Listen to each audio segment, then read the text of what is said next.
Why aren't more people talking about Colby then? Well, and that's why one of the biggest reasons I wanted Pete to come on, and we met through this great thing called Pod Match, and Yeah. it helps people Is find that like people. Tinder, a podcast? It sounds Yes, yeah, it totally. is. You And swiped right or left? I swiped. Oh God, I'm so bad at that. I don't know. But I swiped As a yes. trick question, I'm glad you don't know. I swiped yes, and then we had him on because I really want to understand that. Why don't more people know about Colby, and when should you apply it? Well, a lot of people do know. Like, there's been Oh, over a million Colby tests. So we're So just Pete just called us a dumbass in yeah, Canadian. Did I you know. hear that? Actually, isn't that funny? Yeah. Even when they're calling you a dumbass, Canadians make it It's sound so so good. nice. I It's, feel good think, about being a dumbass right yeah. now. Unless you're playing hockey against them, it's a whole different game. But anytime else, they're right. They're telling you you're a dumbass in just the nicest way.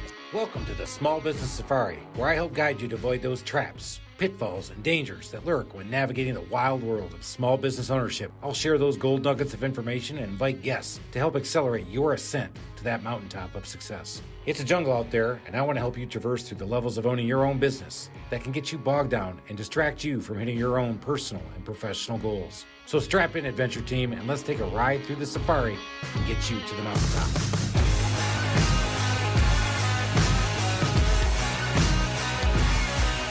Alan, let's get ready to rock and roll. I always love that music, man. It just gets me so pumped up. You're not tired of it? No. I mean, you how know many what? hundreds of episodes have we done? We have done 183 episodes, Alan. 183. How That's about not that? that's not as many as our guest. Probably not as many as our guests. But Mm-mm. before we get there, we always like to find out where I'm going. Oh, And oh God. that's right. Should I ask? Where are you going? Oh, I'm so glad you asked. You guess. Naples. No. Give Uh, you one more. Mykonos. No. I'm going to the U.S. Open and Pinehurst number You two. suck so bad. Yeah, God, I baby. hate you. Man. Oh, baby doll going to the U.S. Open on Saturday at Pinehurst number two. Oh. Going back to the cradle, going back. I've actually played the course before, probably just as well as these guys Yeah, did. what'd you shoot? Um, I mean, I don't even want to play it. It's so hard. it was that hard. I Yeah. have to say, it's got those the domed greens, Turtlebacks. and that's exactly what happens. And they're talking about it already leading up to the tournament that they dialed in the landing spot to be even smaller. And I'm like, I don't even know how you do that. No. Because I was like, on one hole, I was 60 yards out. I'm like, I got this. And then after I took my second shot, I was 60 yards out. Yeah. So I've never played number two, but I've been to Pinehurst a number of times, and there's so many other great courses around there. But every time we go, all the guys go to the resort, sit in the rocking chairs out there on 18 at number two with our gin and tonics, and then we bet on the guys coming in. Yep. That was probably actually my favorite part was drinking and playing the cradle. It's a little par three where you just right, but there's music going, it's pumping. You can stop at the beer trailer, you can stop at the bourbon trailer, you can do all that stuff. So, but you're right. I liked the other Pine Horse courses are much more approachable for somebody. You suck so bad. I'm so, I just got through proudly telling you I'm going to go play a goat track up in North Georgia on Father's Day. Right. One of us just is playing the Muni and the other one's going to the US Open. But let's get going, everybody, because how do you get to enjoy this? You get to enjoy this by becoming financially independent, which I'm not. Or you get that because you sold your business, which I have not. But one of the things that we talk about on here all the time is when you start a business, it's hard, man. It's a grind. And when you start, you're not thinking about leaving. But You I'll should be. bet our guest is going to have another idea on that He's one. got a pointer or two. I think he does. Pete Mohr, welcome to the show. We can't wait to start kicking around talking about business exits, how to run businesses. Thanks for joining us, man. Thanks so much for having me. It's just a real pleasure to be here with you guys today. And, always excited to talk to some other business owners, and we've got some commonalities and different things. I think it's going to be a fun conversation here today. Well, Pete's already one of my favorites because he saw that we had a glass of bourbon and he's like, hang on a second, let me go put down my water. Here we go. And we're all drinking he's got bourbon. his angel's envy. So, and he's that brings up, Canadian. He's Canadian, right? he is Canadian. In We fact, have a lot of Canadian guests. we have. Are they just better than us? Because I mean, statistically, We're just an entrepreneurializing bunch. I agree with that. A lot of the franchise groups came out of there. We've had a lot of franchises come out of there, business coaches, people who know business. And they're nice people, they're super nice people. right? Yep. Yeah. They're never sorry. All right. Go ahead. Do one more. All right. Well, yeah, out and about. Yeah. So the one thing I can say is I went to school in Houghton, Michigan. I'm proud to say I went to school where northernmost Canadians live. because it is in the Upper Peninsula of Michigan, and most everybody else lives where it's warmer. But there's a reason I'm in Atlanta now because I got colded right there out of there. Oh, Yeah, that was bad. Canadians are smart. They live in Canada, but as far south in Canada as they can. There you Smart. go. Yeah, nice places. So, Pete, welcome to the show. One of the things we talked about before we got started is that we do have a lot of commonalities. Yeah. Me being a remodeler and a handyman, and have scaled it up size, and then Alan being a commercial real estate. You're like, well, guys, I did both of those. And Yeah. we're like, oh, okay. So, do tell. Why don't you tell everybody a little bit more about your whole background, and then we'll start talking about business and just business Yeah. Yeah. and business. And we'll exit. And when exiting Yeah, the business, he might give you a pointer or two, Chris. I need some. I'm ready. Yeah. You've Cool. exited. Well, I've been in business all my life, guys, basically. Long story short, after university, finished university and took a business degree. And I went to work for my dad's best friend, whose name was Peter, who I was named after.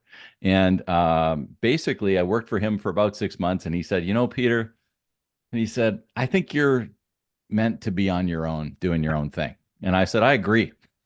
I love Peter. He's a great guy. And In a I nice liked way his of saying business you're too. unemployable.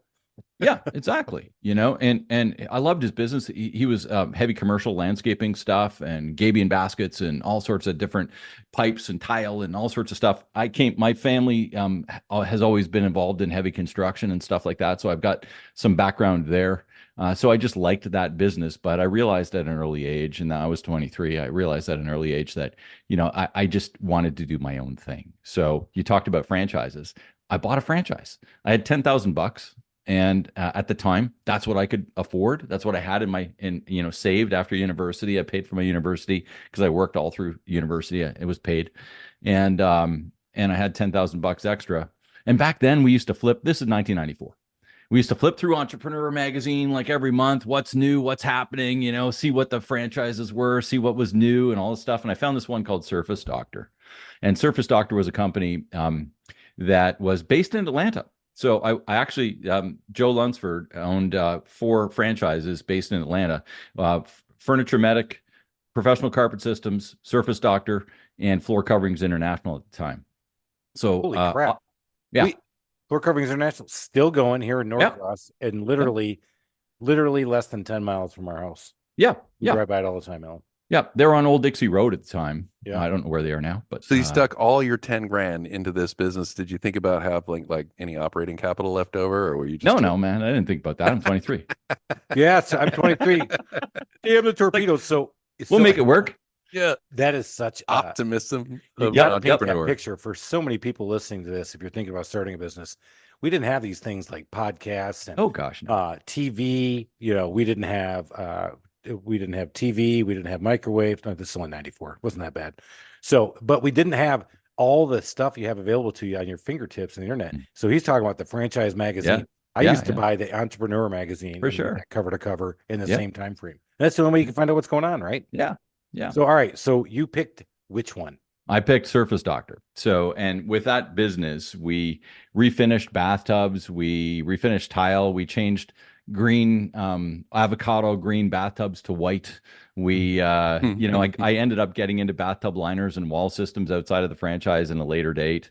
But I had that business, ultimately, I learned a lot about franchising in those first 5 years because that the franchisor sold that franchise about 2 years after I bought it to another franchisor. He had it for about a year, sold it to another one. And upon the third franchisor, I ended up defranchising the business and going on my own and paying it out and doing I did it properly, legally, and all that sort of stuff. But I just decided at that time that, I wasn't going to go through another change of ownership, all the different stuff. And they weren't really doing a ton for me at the time anyway. So I just went on my own and did my own thing. And I was saying to you guys before we came live here, I just had a call from the gentleman that bought it from me back in 2009. So I ran it for 15 years.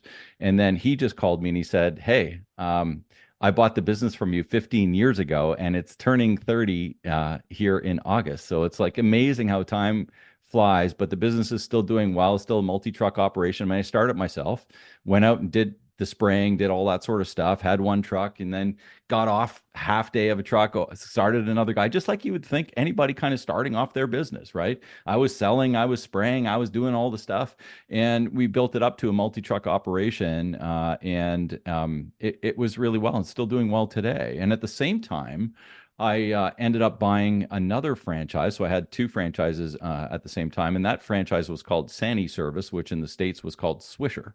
And we cleaned and sanitized bathrooms. And we looked after air fresheners and paper products and hand soaps and all sorts of different things for restaurants and retail and a variety of different things. And the franchisee in my town, I was living in Ottawa at the time, our nation's capital. And the franchisee at the time was really suffering. He had 30 clients and wasn't making a go. So we took it over and we built it to 300 clients, and then we sold it as well. So we've had a couple of businesses that we either started or bought and then built and sold. I ended up going back to school, take my executive MBA in 2007, and the goal was to be out of both of those businesses by 2009, which I was.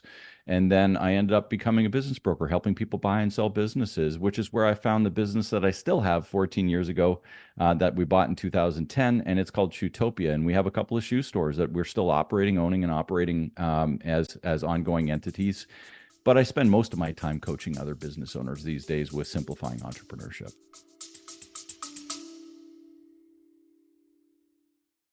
Do you have what it takes to start your own business? Are you tired of the 9-to-5 corporate job and ready to make that leap into entrepreneurship? You need to check out From the Zoo to the Wild, the book by successful entrepreneur Chris Lalomia. This book is a unique perspective on the journey into the wild world of home services and delivering excellence in service while working in customers' homes. Lalomia shares his path to success in this industry, including proven customer relationship strategies, award-winning customer experience processes, and a unique approach to training a team of service technicians to perform at the highest levels. Whether you're a small business trying to scale or a franchise operation, From the Zoo to the Wild will give you the mindset, habits, leadership style, and customer-oriented processes to succeed as a small business owner in the world of home services. So if you're ready to take control of your future, get a copy of From the Zoo to the Wild today, available on Amazon.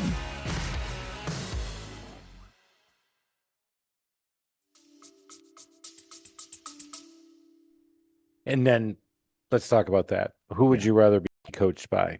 Tom Brady, Bill Belichick, people who've done it, or somebody who's never done it, but they got a piece of paper that says, I know how to coach. Yeah, I'm a certified coach, but last week I was a financial planner. Yeah. I'm a certified coach, but last week I was an accountant at SunTrust Bank. Well, I mean, I am a certified coach, but I'm still running businesses and I always have. So I got a question for you. Well, Yeah. two of them. First of all, you had the one franchise, and then you kind of sounds like you quickly bought a second one. Is it because you saw an opportunity to have multiple revenue streams with the same customer base? No, different customer base, entirely different. Oh, it was. Yeah. So the bathroom remodeling company with the bathtub liners and all that. We worked mostly for apartment owners, Okay. so the big landlords in town. We did do homeowners too, but our main business was recurring revenue with apartment owners. So they'd send us, back in the days, they'd send us a fax and I'd get a page saying, we've got 6 bathtubs for you, building number 1, and 4 bathtubs for you, building number 2 this month. And we, call them back and schedule it out. And this is really before even email, right? So, we did all that sort of stuff. And then of course that's progressed like everything else since then. But that's kind of how it worked. So I was selling to property managers on that side. On the other side, we were selling mostly to restaurateurs, to retail store owners, to a variety of those kind of places, because their bathrooms were never really looked after very well. And, I think most people can associate the fact with, if you walk into a filthy, disgusting bathroom at your local restaurant, you kind of think the kitchen's the same. Mm-hmm.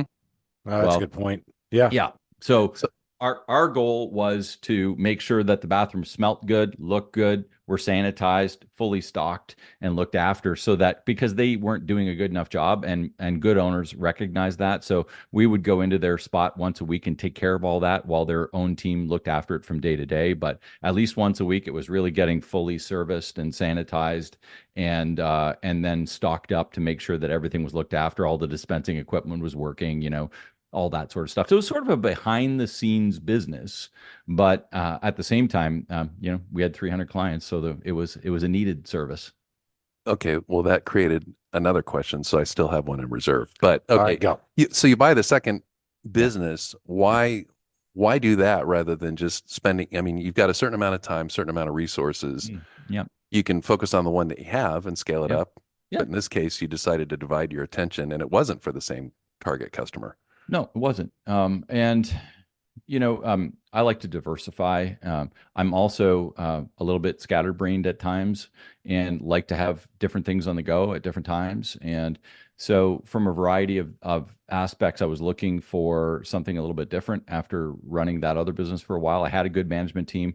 What I coach to really is moving from operator to owner, which I'm sure you've heard Mhm. that sort of terminology before. But I I do that. So I set my business up so that I have other people running it, and then I get bored.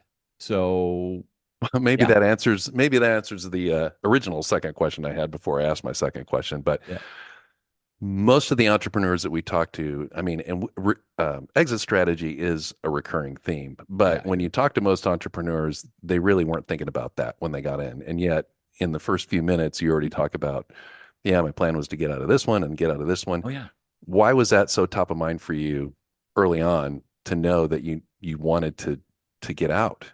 yeah. Well, I think as an exit planner, somebody that helps people get their business ready for sale. Um, everybody will exit their business one day. That's a given.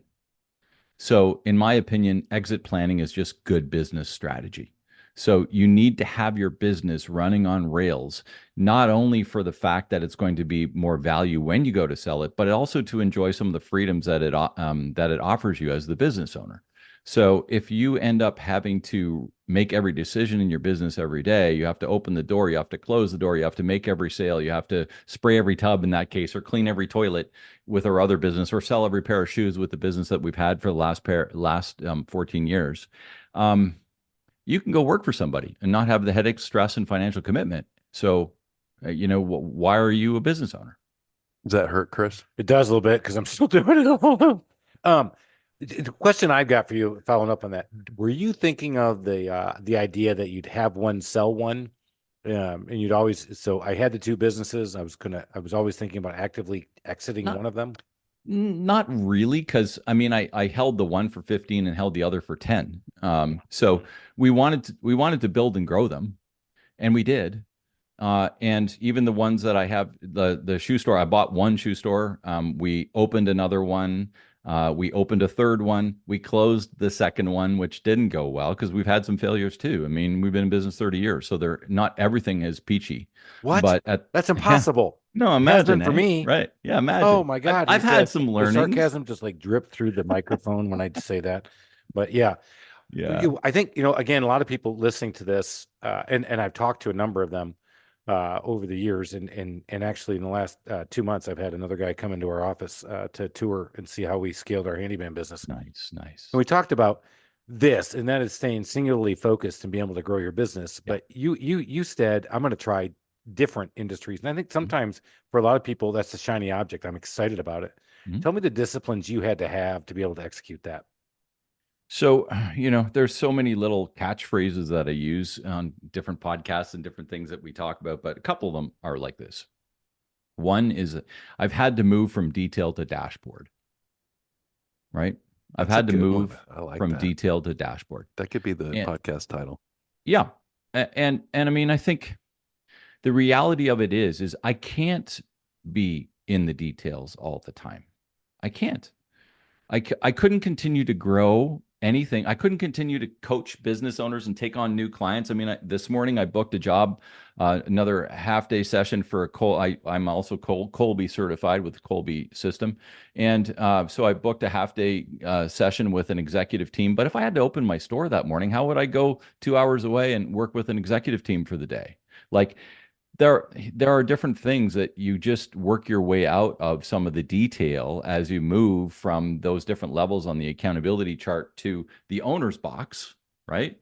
And when you're in the owner's box, the idea really, as you try to work through that, is that you're really working in your love it zone. So when you're working in your love it zone, you're adding even more to your business than maybe doing some of the detail, because a lot of the times, at least with people like me, who like change and are change agents, doing sort of the stuff that's regular routine type stuff bores the heck out of us. But if we hire the right people, they love that. It's like, I just want to do like my bookkeeper. I'll use my bookkeeper as an example. You know, um, I have two business degrees. I have an MBA and I have an undergraduate in business, and I understand numbers really well, and that's part of what I need to do with exit planning. But I don't want to balance the visa. When my bookkeeper balances the visa, she woohoos. And if I had to balance the visa, I haven't balanced a business visa in 15 years probably. And it's like, that's painful work for me. I don't want to do it. So I It is hire somebody amazing who loves to do it. what turns on an accountant. Well, I know you're married to one, so you've seen it, and there you go. So you big stud, know how to turn on an I account. know how to talk dirty to an accountant, and it isn't what you think. Let's balance those things, baby. Yeah. What? Yeah. But You're in that actually, calculator. completely. Yeah, that's right. You do math so good. I love the way you punch those keys, baby. Oh, dirty accountant talk. Now Yeah. that's Music to my ear. burlesque right there, man. That should be a franchise. What? No, okay.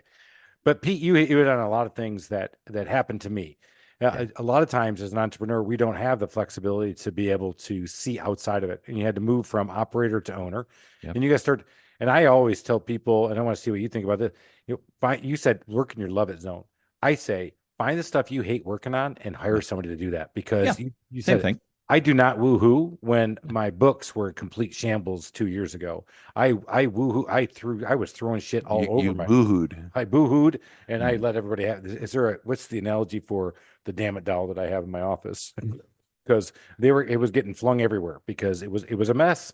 But to your point, you've got to know where to lay off and let somebody else play into you play your strengths, let them play to theirs.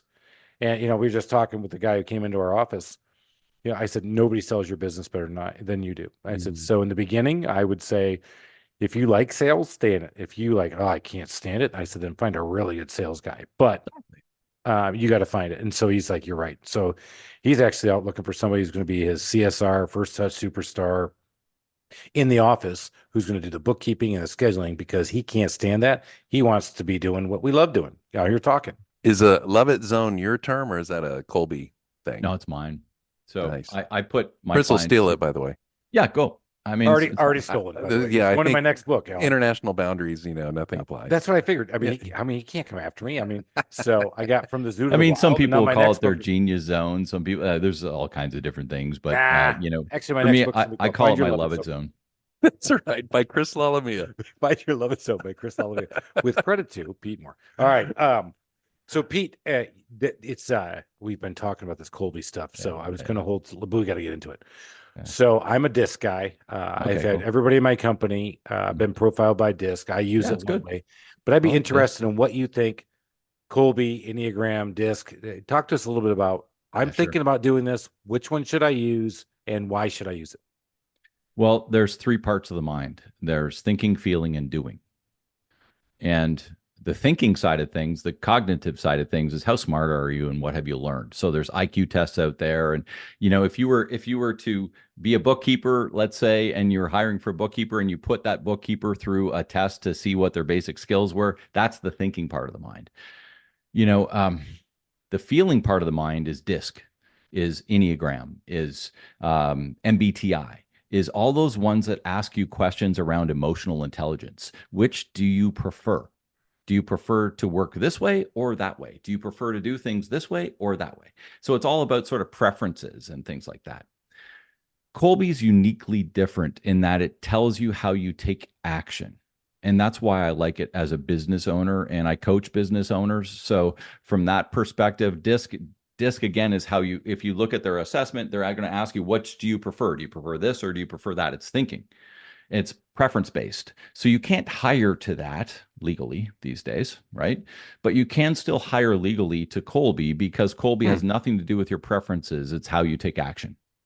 And so we can put people into a right fit system, and you can set up hiring procedures around and put them through the Colby A, B, and C tests and work through those assessments in order to better hire, in order to better align your team, in order to better communicate, in order to better understand how you work together as a team to get stuff done, because it's all around how you take action.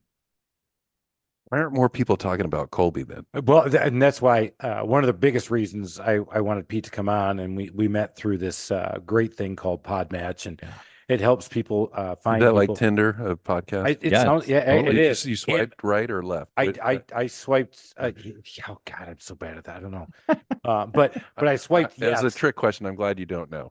I swiped yes, and then we had him on because I really want to understand that. Why don't more people know about Colby, and when should you apply it? Well, a lot of people do know. Like, there's been over 1 million Colby tests. So Pete just called us a dumbass in Canadian. Did you hear that? Actually, isn't that funny? Yeah. even when they're calling you a dumbass, Canadians make it sound so so good. nice. I feel good about being a dumbass right now. Unless you're playing hockey against them, it's a whole different game. But anytime else, they're telling you you're a dumbass in just the nicest way. So, all right, you're the dumbass. When should we apply it? I mean, I'm not. I like all of those other tests. I've taken them all, and I know them all, and I understand them, and I still use them. And I think you should use, like, all, I talked about 3 parts of the mind: thinking, feeling, and doing. I think you should use all 3 of them with your team, right? I don't think you need to use just one. You need to know the thinking side of things, you need to know the feeling side of things, and you need to know the action, the doing side of things, which is Colby. So I think they all work really well together. And I love them all. I'm not certified in any of the other ones. My second favorite is Strength Finders. I love Strength Finders. But I've taken Enneagram. I've taken DISC. I've taken most of them out there because I'm a bit of an assessment junkie. But ultimately I hang my hat with Colby because I really like the idea. It's like, if I'm working with other people, and I put all of my clients through Colby before we even start working, so that I know how to communicate with them properly, right? And the idea here is that because I communicate in a certain way and because I act in a certain way, I often will assume, make an ass of you out of me, you know that word, that you do the things in the same way that I do. Well, that's where things start to fall apart. That's where procrastination happens. That's where a lot of these other issues that we have in team-based environment happen. So if I know that you like more information, and I'm a person that basically wants the executive summary, I'm giving you an executive summary and asking you to make a decision on it, and you're saying, I can't make a decision on an executive summary, I need all the information. And we're wondering as a team why we're not working well together. So when you say how somebody takes action, it's what they need before they take action. It's the process and how they take action. Some people need information up front. Some people are good just off the bat. Like, some people have to put it into a system. Other people will modify the system. Other people want to create a model. Other people need a graph. Other people need the lists. And some people just freaking go. Right. That's Chris. Well, Thank you. Me too. I'm just a goer, right? It's like I'm a 9 in what they call quick start, which is change agent. And it's like, I can whiteboard stuff in 2 seconds and come up with ideas and change things and all that stuff. No problem. You're so proud of yourself. You would also be the first to run into the machine gun nest, whereas I'm going to go, my management maybe we can go team, around it. No, I'm going right through it, man. And I'm taking bullets. You can't get me on bulletproof. It's funny. What's funny is that right before we got to this podcast, I'm screaming out of the office, and I had gone through 3 whiteboards. I mean, filled it up, erased it. I told everybody to take pictures of it. All right, let's go again. Did it again. You beautiful mind them. I don't know about beautiful minded, but I definitely baffled them with a lot of bullshit. I had a lot of shit on my whiteboards, and I kept telling them, all right, take pictures. It's gone. All right, next. And I said, all right, and I got to go. We need more whiteboards. And we can scare the heck out of our team who aren't like us if we do that. Yeah. Amen to that. But they knew it was coming. And so, yeah, they know because they worked with you and stuff like that. But at the same time, it doesn't mean that it's any better. And so these are the things, like if we know each other's MOs, their modus of operandi, how they take action, and we know kind of the process in which they take action as leaders of our business and as leaders of your organization, that for any of you listeners out there, it's like it would be nice to know that, and so that they know that about you, so you can reduce frustration and get shit done. Yeah, no, that's a great point. We joked about the way I did it, but we lay those ground rules out because we've used the disc profile to talk about, look, this is the way I'm going to roll. This is the way you're going to roll, and I know that you over here are going to not like what I just said. I know you here are going to take it. I know you here are going to champion it. And I said, so you just got to realize, I'm trying to adapt to all of your styles, but when I have all 10 of you guys in here at the same time. The problem I have with disc is that I know you're a high D, is that Ds just think everybody else is inferior. No, And so here I have to talk to you in this way because I know you're not as good as me, and I have a problem with that. Well, yeah. Pete, what say you? Hey, Pete, I'm staying out of this one, man. I'm in Bail out, Colby, Chris. not disc.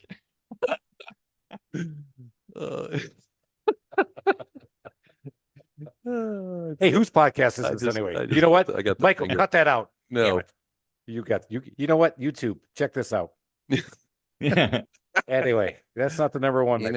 Oh my a God. day without getting flipped off by Chris is like a day without sunshine. It is really. I mean, it does happen. No, I mean, we talk about it. That's one of the things, and I agree with Pete. I'm going to look up Colby a little bit more and understand it, but we do talk about the disc profile a lot, not only in how we communicate with our teammates, but in sales and in project management and customer facing roles in what we do in remodeling. You have got to figure out who you're talking to, because the odds are 75% of the people you're talking to aren't like you. Right. Because there's only 4 quadrants.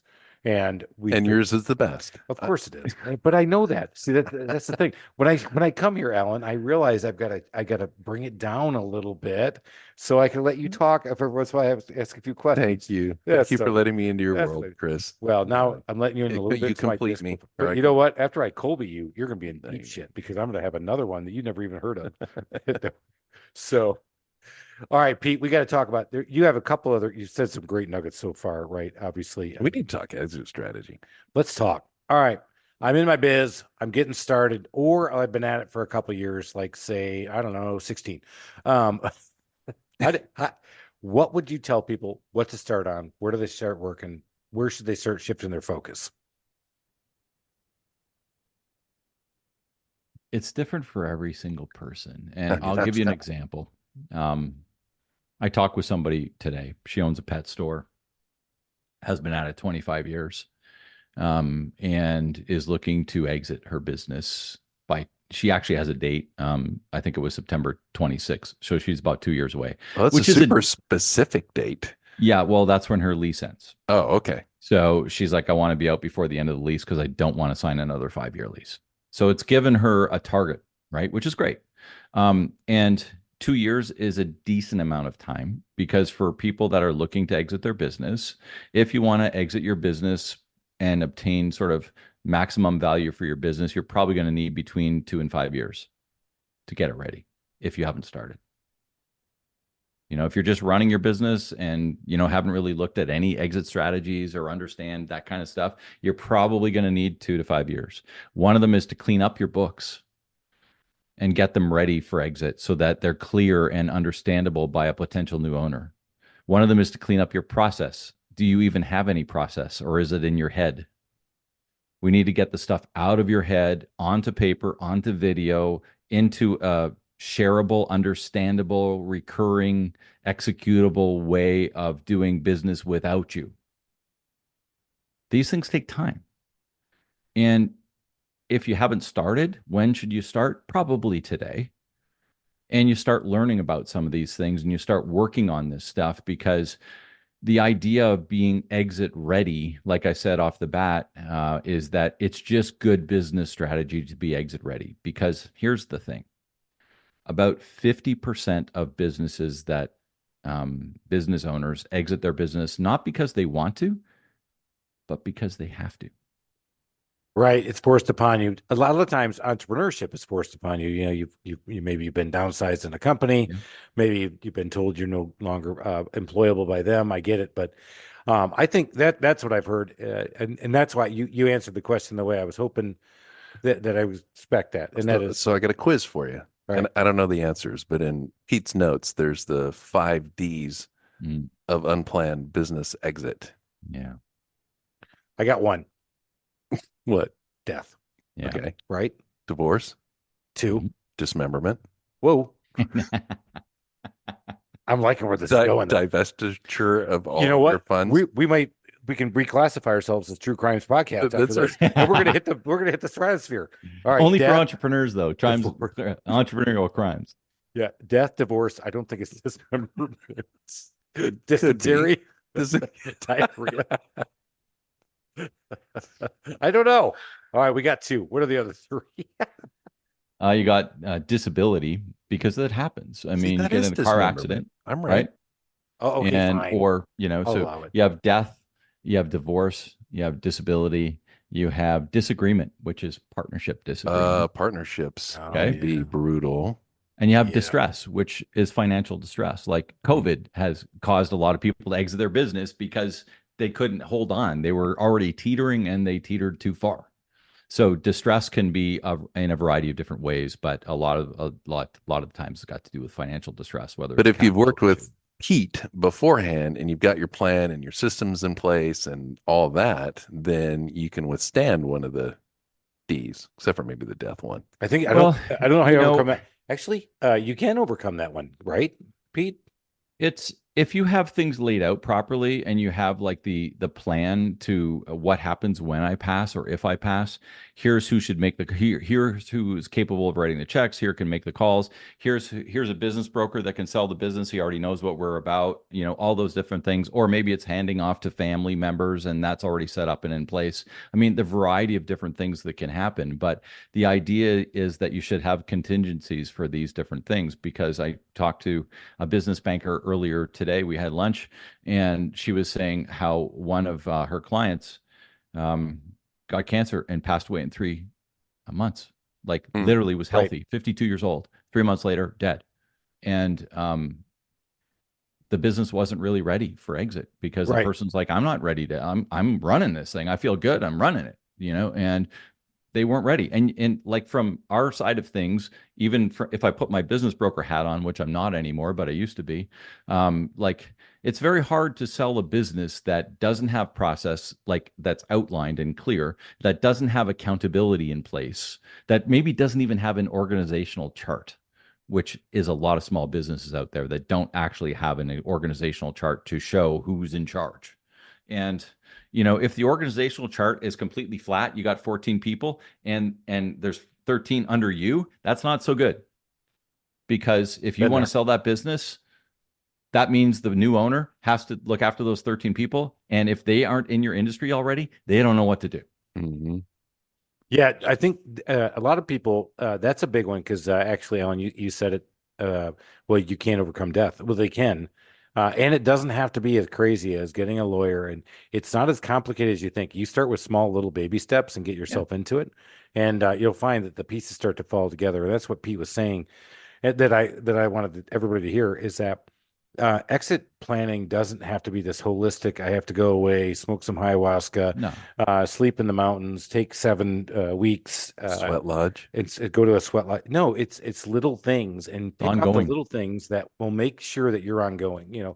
I don't have to do this anymore, but it's documented. Or we actually, one of the guys who came in to our office came in and talked about a new platform called Notion for us to put our operation manual on. Sure. And actually, we've embraced it already and said, oh man, we're already on our way doing it.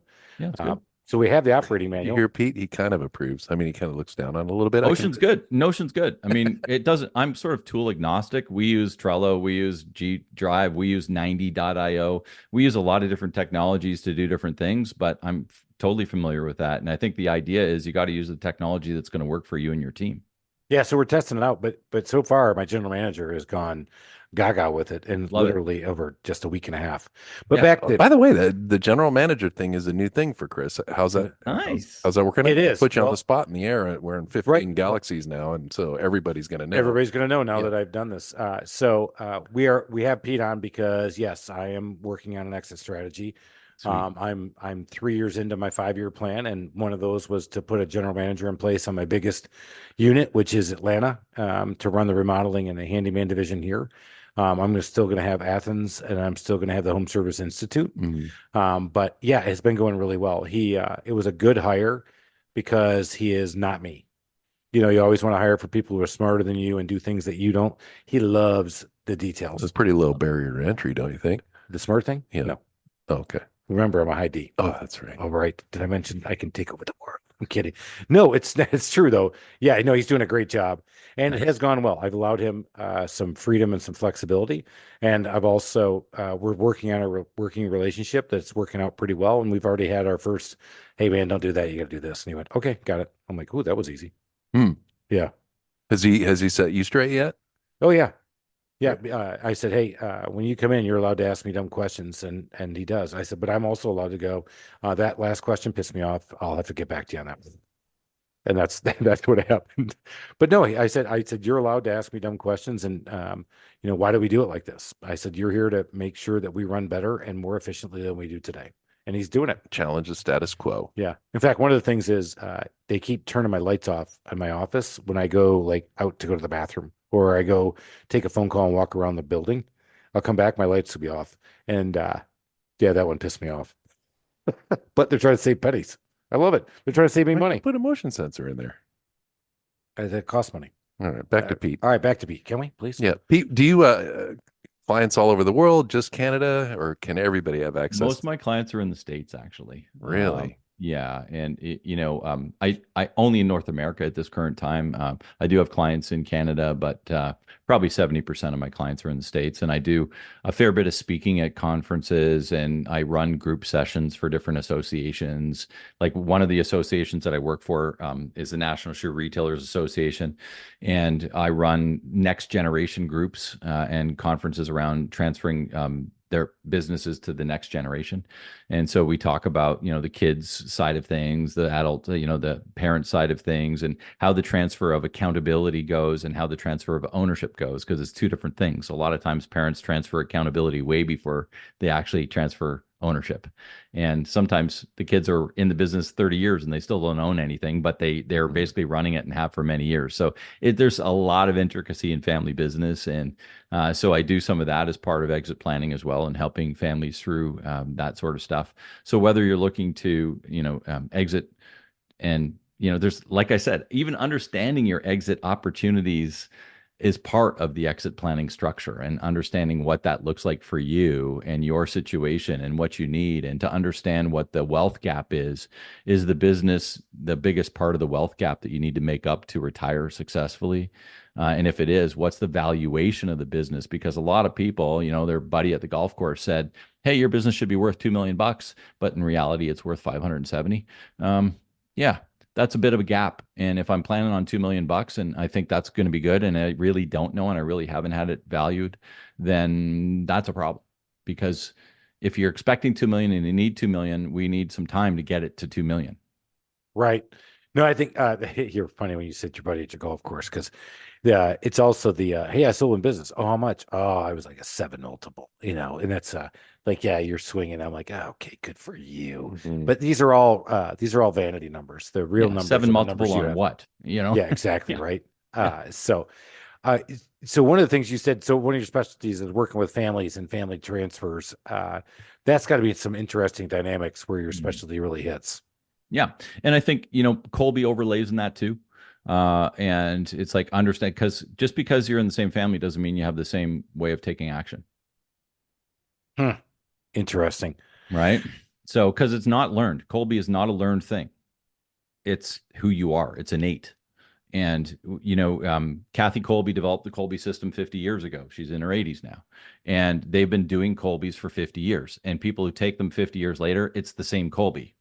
Like, it's the same. It's not what you've learned. It's you are who you are. She works with a ton of kids, works with a ton of, there's all sorts of kids programs in Colby and understanding yourself so that you can pick the right occupation down the road. There's marital stuff. There's all, I mean, I'm on the business side, but there's all kinds of stuff around Colby.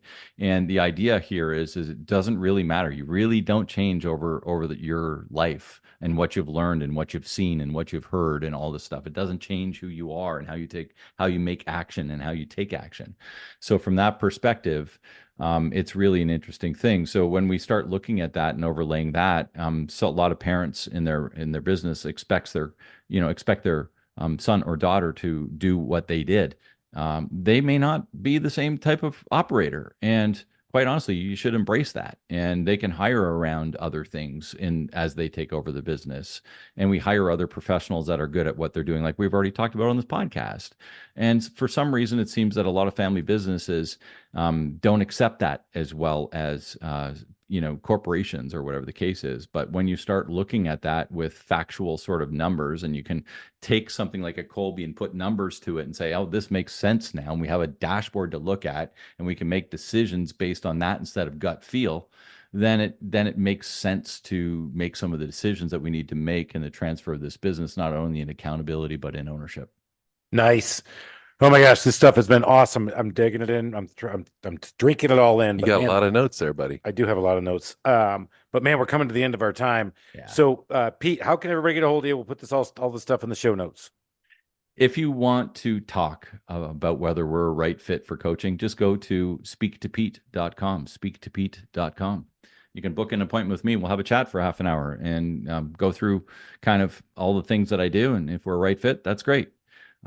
You can go to my website at simplifyingentrepreneurship.com, which is the name of my business. And there's all sorts of free downloads. There's a download page there for different tools and different things. And my podcast is there. So if you want to learn more, head on over to simplifyingentrepreneurship.com, and there's lots there. Awesome, man. That's been great. Speak to Pete. I love it. Yeah. I mean, come on, that sounds like a slogan. Hey, do you want to come here in the States and maybe run for president? Speak to Pete. Yeah, well, we have issues too. I love it. Yeah, we can't get into politics. Let's keep going, shall we? All right, Pete, we got to ask our famous 4 questions. What is a book you would recommend to our audience? So the one I'm recommending based on our conversation today is called Walking with Destiny, which is by Christopher Snyder. He's the founder of the Exit Planning Institute. And so that's where I've got my certification. But you can see I've tabbed it just a little bit. Yeah, he got a. Yeah. That thing's been well used, my Yes, it friend. is. Christopher Snyder. Got It's it. a great book. So if you want to sort of better understand exit planning, what you need to do to get your business ready, because exit planning is just good business strategy planning. Read Christopher Snyder's book, Walking to Destiny. It's not that long. You'll get through it in a couple of sit downs, and it's really good. Does it have a lot of pictures and coloring? No, I'm just kidding. All It right, has some graphs, but not a lot of pictures. All right. It's a business book, man. It's All right. not I do Playboy. have a question outside of this, just kind of on this topic, Okay. outside of our famous 4. Somebody wants to get a business valuation. Where do they go? What's the reliable source? Well, go to an exit planner. They will be able to put you in touch with someone, or if they don't do it themselves, they will be able to put you in touch with someone who will provide you with a business valuation. There's a variety of different ways to get a business valuation. There's business valuations that are more formal than others. There are ones that business brokers will do for you, which is basically giving you what they call a most probable selling price, which may not stack up against insurance and all that kind of stuff, but will really give you a good market value of what your business is worth. So there's different ways to value a business as well. So, I mean, that's part of learning about exit planning. But essentially, if you go to the Exit Planning Institute, there's a variety of people like me who are certified CEPAs. That a CEPA is a certified exit planning associate.